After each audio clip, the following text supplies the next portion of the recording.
देवउठनी एकादशी हिंदू धर्म का एक अत्यंत पवित्र और महत्वपूर्ण पर्व है। हर साल ये कार्तिक मास के शुक्ल पक्ष की एकादशी तिथि को मनाया जाता है। धार्मिक मान्यताओं के मुताबिक इस दिन भगवान विष्णु 4 महीनों की योग निद्रा से जागते हैं और सृष्टि का संचालन दोबारा संभालते हैं। इसी वजह से इसे देवोत्थान एकादशी या देवउठनी एकादशी कहा जाता है। ये दिन इसलिए भी खास माना जाता है क्योंकि इसके बाद ही सभी मांगलिक और शुभ कार्य जैसे विवाह, गृह प्रवेश, मुंडन, संस्कार आदि फिर से शुरू किए जाते हैं। सन 2025 में देवउठनी एकादशी का पर्व 1 नवंबर शनिवार को मनाया जाएगा। पंचांग के मुताबिक एकादशी तिथि 31 अक्टूबर की रात 11:32 से शुरू होकर 1 नवंबर को रात 11:02 बजे तक रहेगी। द्वादशी तिथि 2 नवंबर को दोपहर 1:11 से 3:23 तक रहेगी। इस समय को पारण का शुभ मुहूर्त माना गया है। जो भक्त एकादशी का व्रत रखते हैं वे अगले दिन द्वादशी तिथि के इस शुभ समय पर पारण कर सकते हैं। देवउठनी एकादशी के दिन प्रातःकाल स्नान कर स्वच्छ और पीले रंग के वस्त्र पहनना शुभ माना जाता है। पूजा स्थान पर भगवान विष्णु की प्रतिमा या तस्वीर स्थापित की जाती है। पूजा के लिए पीले फूल, तुलसी पत्र, चंदन, दीपक, धूप और नैवेद्य का उपयोग किया जाता है। भोग में गन्ना, गुड़, मौसमी फल, सिंघाड़ा और तिल का विशेष रूप से प्रयोग किया जाता है। पूजा के वक्त भगवान विष्णु के नामों का जाप करना चाहिए। कहा जाता है कि इन मंत्रों के जाप से घर में सुख, समृद्धि और शांति बनी रहती है। पूजा के दौरान भगवान विष्णु को जागृत करने की परंपरा भी निभाई जाती है।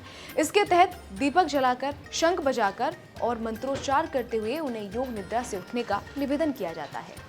इस दिन तुलसी विवाह की भी विशेष परंपरा होती है। तुलसी और शालिग्राम की शादी कराई जाती है, जो धरती पर शुभ कार्यों के आरंभ का प्रतीक मानी जाती है। महिलाएं इस अवसर पर उपवास रखती हैं और शाम को दीपदान करती हैं। ये दीपदान भगवान विष्णु और माता लक्ष्मी को समर्पित होता है। देवउठनी एकादशी का धार्मिक ही नहीं बल्कि सामाजिक दृष्टि से भी बड़ा महत्व है। माना जाता है कि भगवान विष्णु जब जागते हैं तब सृष्टि में पुनः गति आती है।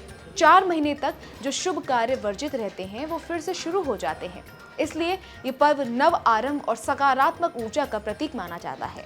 इस दिन व्रत रखने से पापों का क्षय होता है और मोक्ष की प्राप्ति होती है। जो व्यक्ति श्रद्धा और भक्ति से भगवान विष्णु का पूजन करता है उसे घर परिवार में सुख, समृद्धि और शांति मिलती है। देवउठनी एकादशी व्रत के दौरान कुछ बातों का ध्यान रखना बेहद जरूरी है।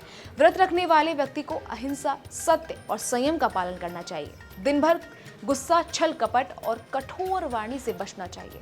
व्रती को फलाहार करना चाहिए और रात में विष्णु स्तोत्र, एकादशी कथा या हरिनाम संकीर्तन करना शुभ रहता है। अगले दिन पारण करते वक्त पहले भगवान विष्णु को भोग लगाकर जल या नारियल अर्पित करें और फिर खुद भोजन ग्रहण करें।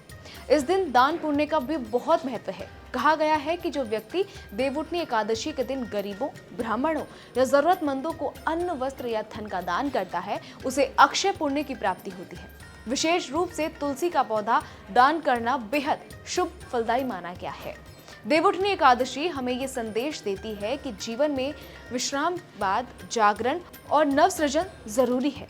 ये दिन आत्मचिंतन, संयम और एक नए संकल्प लेने का अवसर प्रदान करता है। भगवान विष्णु की आराधना से मनुष्य को धर्म, अर्थ, काम और मोक्ष चारों पुरुषार्थों की प्राप्ति होती है। इसलिए ये एकादशी वर्ष के सबसे पवित्र और शुभ अवसरों में से एक मानी जाती है। 1 नवंबर 2025 को आने वाली देवउठनी एकादशी के दिन अगर श्रद्धा और सच्चे मन से व्रत पूजा किया जाए तो व्यक्ति के जीवन में पॉजिटिव एनर्जी, शांति और समृद्धि का संचार होता है। ये दिन केवल धार्मिक परंपरा का पालन नहीं बल्कि आत्मिक जागृति और जीवन में नए आरंभ का प्रतीक है।